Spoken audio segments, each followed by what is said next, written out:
ہم اپنے آباء و اجداد کے عہد پر چلتے رہیں گے۔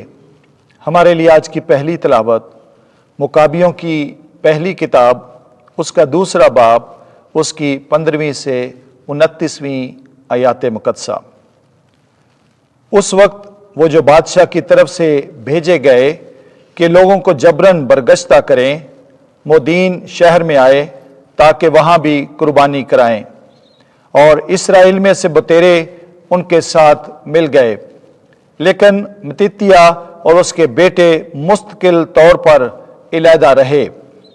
تو شاہی ایلچی متتیہ سے بات کر کے کہنے لگے کہ تو اس شہر میں رئیس اور معزز اور روبدار ہے، اور بیٹے اور بھائی تیرے جانب دار ہیں، پس تو پہلے سامنے آ جا تاکہ شاہی فرمان کو عمل میں لائے، جیسے سب قوموں نے بلکہ مردان یہودا اور یروشلم میں باقی رہنے والوں نے بھی کیا ہے۔ تو اپنے بیٹوں سمیت بادشاہ کے رفیقوں میں ہو جائے گا، اور تو اپنے بیٹوں سمیت سونے اور چاندی اور بہت سے تحائف پا کر عزت حاصل کرے گا۔ اس پر متتیہ نے بلند آواز سے جواب دے کر کہا کہ اگرچہ بادشاہ کی مملکت کی تمام قومیں اس کی بات مان لیں اور ہر شخص اپنے آبائی دین سے برگشتہ ہو کر اس کے فرمانوں سے راضی ہو جائے، تاہم میں اور میرے بیٹے اور میرے بھائی اپنے آباء و اجداد کے عہد پر چلتے رہیں گے۔ آسمان ہم پر رحم کرے کہ ہم شریعت اور روایتوں کو ترک نہ کریں۔ ہم بادشاہ کی بات ہرگز نہ سنیں گے، ہم اپنے دین سے دائیں بائیں نہ پھریں گے۔ وہ یہ باتیں کہہ ہی رہا تھا کہ ایک یہودی سب کے دیکھتے دیکھتے سامنے آیا تاکہ مودین کے بھیٹ گاہ پر شاہی فرمان کے مطابق بھیٹ گزرانے۔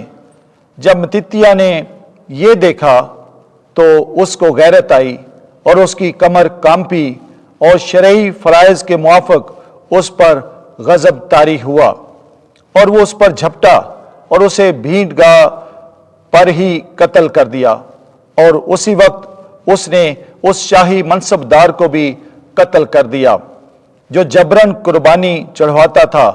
اس نے بھیٹ گاہ کو ڈھا دیا، یوں وہ شریعت کے لیے ویسے ہی غیرت مند ہوا جیسے فنہاس اور زمری بن سالو سے کیا تھا۔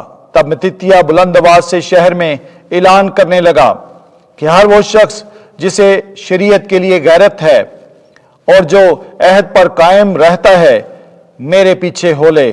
اور وہ اپنے بیٹوں سمیت پہاڑوں کو بھاگ گیا اور اپنی تمام جائیداد شہر میں چھوڑ گیا۔ تب عدل و صداقت کے بہت سے طالب بیابان میں چلے گئے اور وہیں رہے۔ پاک کلام کے پڑھے اور سنے جانے پر خدا کی کثرت سے برکت ہو۔ زبور 50۔ جس کی روش درست ہے میں اس کو خدا کی نجات دکھاؤں گا۔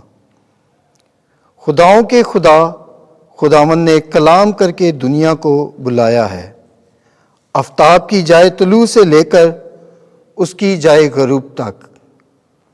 صہیون سے جس کا حسن کامل ہے خدا جلوہ گر ہوا ہے۔ جماعتی جواب: جس کی روش درست ہے میں اس کو خدا کی نجات دکھاؤں گا۔ میرے مقدسوں کو میرے حضور فراہم کرو، جنہوں نے قربانی کے ذریعے سے میرے ساتھ عہد باندھا ہے۔